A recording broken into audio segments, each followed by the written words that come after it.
செய்திகள் தொடர்கின்றன.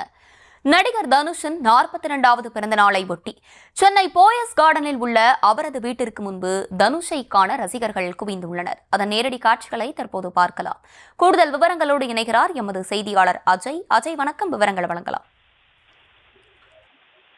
நடிகர் தனுஷினுடைய 42வது பிறந்த நாளை முன்னிட்டு அவருடைய தனுஷினுடைய ரசிகர்கள் சென்னை போயஸ் கார்டன் இருக்கக்கூடிய நடிகர் தனுஷின் வீட்டு முன்பாக குவிந்திருக்கிறார்கள்.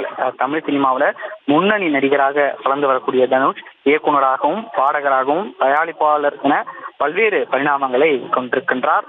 அவருக்கு ரசிகர்களுடைய தனி ரசிகர் பட்டாளம் என்பது இருந்து வருகிறது.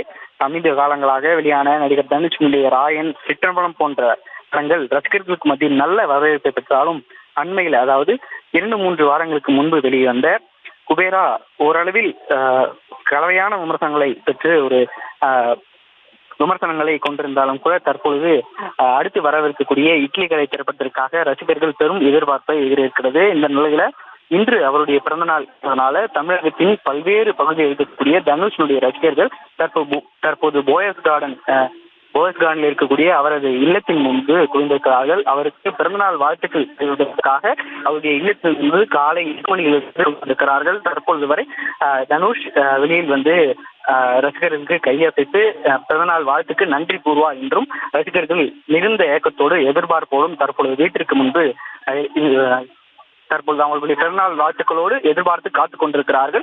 இரவு அவருடைய படத்தின் ஷூட்டிங்கை முடித்துவிட்டு காலையில் தான் அவர் வீட்டுக்கு வந்ததாகவும், அதனால் உள்ளே ஓய்வெடுத்துக் கொண்டிருப்பதால் தற்பொழுது அவர் வெளியே வரவில்லை என்பதையும் இங்கு இருக்கக்கூடிய அவருடைய பாதுகாவலர்கள் தெரிவிக்கிறார்கள். இன்னும் சற்று நேரத்தில் தனுஷ் வெளியில் வந்து அவருடைய ரசிகர்களுக்கு கையசைத்து அவர்களுடைய பிறந்தநாள் வாழ்த்துக்கு நன்றி தெரிவிப்பார் என்பதையும் எதிர்பார்த்து அவர்களுடைய ரசிகர்கள் காத்துக் கொண்டிருக்கிறார்கள்.